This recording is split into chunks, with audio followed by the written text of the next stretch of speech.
works. Cause you do stuff that might not be that fun. If I jumped off a cliff is what I used to have. Now living through this torture, I do it for you there.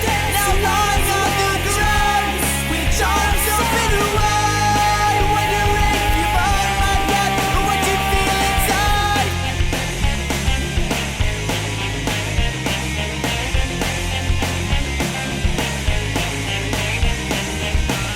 They dial 911, they say it won't be long.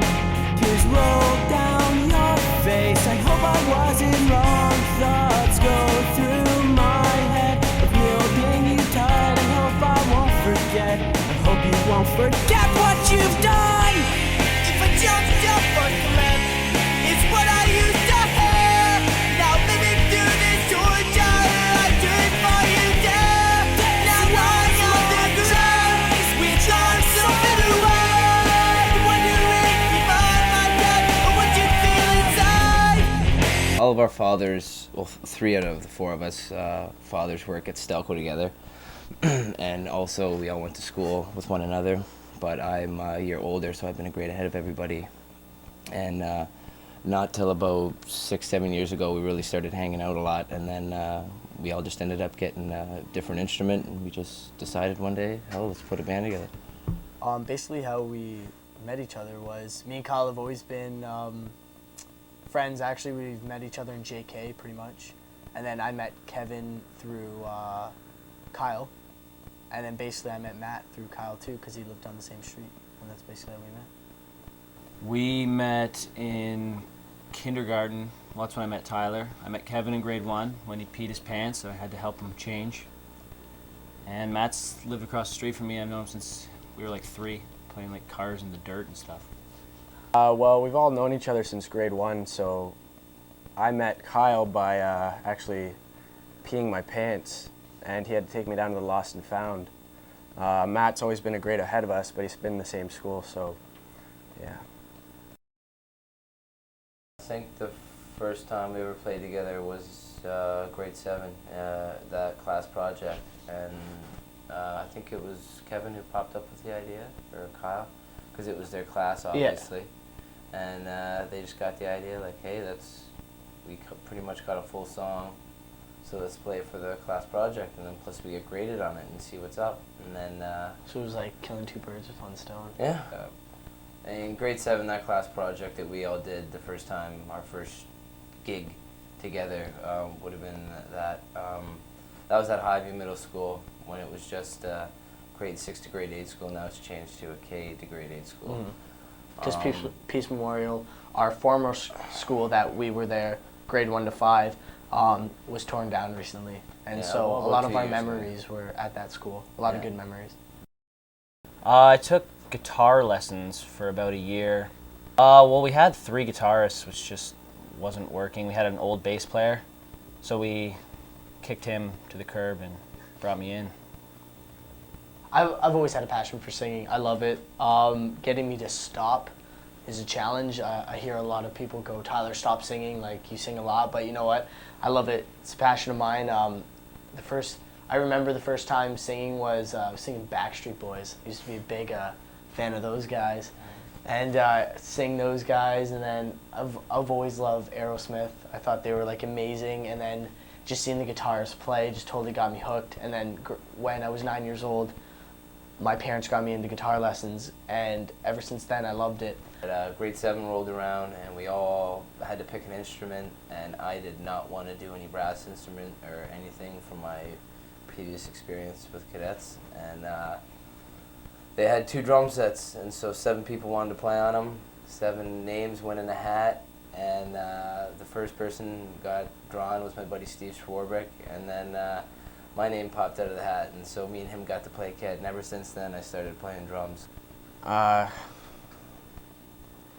Our goal is to make the best music possible. When for our high school, Sherwood, like there's coffee houses every year. The thing that you brought up, the coffee house. Coffee house was our first main gig. That was the big stepping stone from Faceless Tomorrow, going from school band, just garage band, to hi, we're in grade 9 and we're so serious about this and we want this so much. We have like the heavy rock stuff, we have the punk, we have some punk elements because We got a bit of some funk. we got parts some in funk there, though. stuff. Me and Kyle get Yeah, some good exactly. stuff Like going on. we just try to incorporate everything into what we think is our style and what we like. Our first CD cost us about $4,000, maybe shy over, shy under, and it was at 420 Studios with a gentleman named Carm. And I thought it turned out pretty good. It was new. It was our first time doing it. We got 4 songs on it, and it ended up turning all right. We recorded our first CD when we were in grade 9. It was really different from what we had all done before, but it was awesome. And Our first CD was recorded with Carm Miliotto at 410 Studios. It was pretty cool. It was the first time we ever recorded. That was all done separately.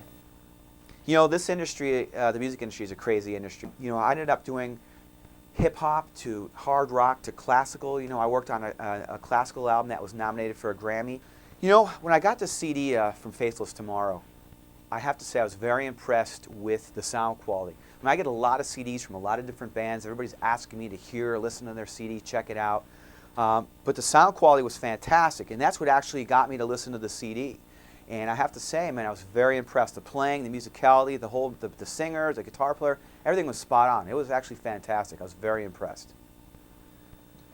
We paid through the butthole for our last CD.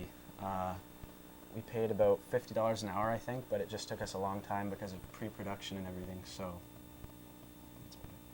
I have to say, all the songs on this record were great, but The Last Man Standing, which is track 3 on this album, I was very impressed with. You know what? I don't know what one thing made me gravitate towards that track. I think the fact it might have been a little slower in tempo and it had different elements within the voice, from, you know, like the hard rock singing to a nice melodic passage. That song I really like, and I'd like to see that on a movie soundtrack maybe. It's extremely hard to find practice time with all of our different schedules, but we try and fit in at least once or twice a week. practice time is impossible because we all work 4 different jobs, 4 different schedules, and it's just the most hectic thing in the world to try and get. Practice time is a real pain in the ass, especially even getting a show off, because me and Tyler both work at the same place in the same venue. We're just really lucky and thankful that his mother is the boss there and that we can kind of shinny our way out of there when we need to. We're playing at the West Side Theater, which I've always wanted to play there because everyone tells us how cool it is. Everybody's hands up in the air. I want to see everyone's hands in the air. Start clapping. Let's go. That's right.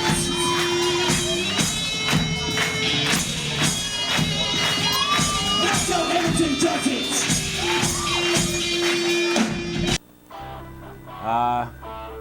The name for the band took a while to think of. We were all sitting in Tyler's room just trying to think of a name, and tomorrow, you never know what's going to happen, so Faceless Tomorrow.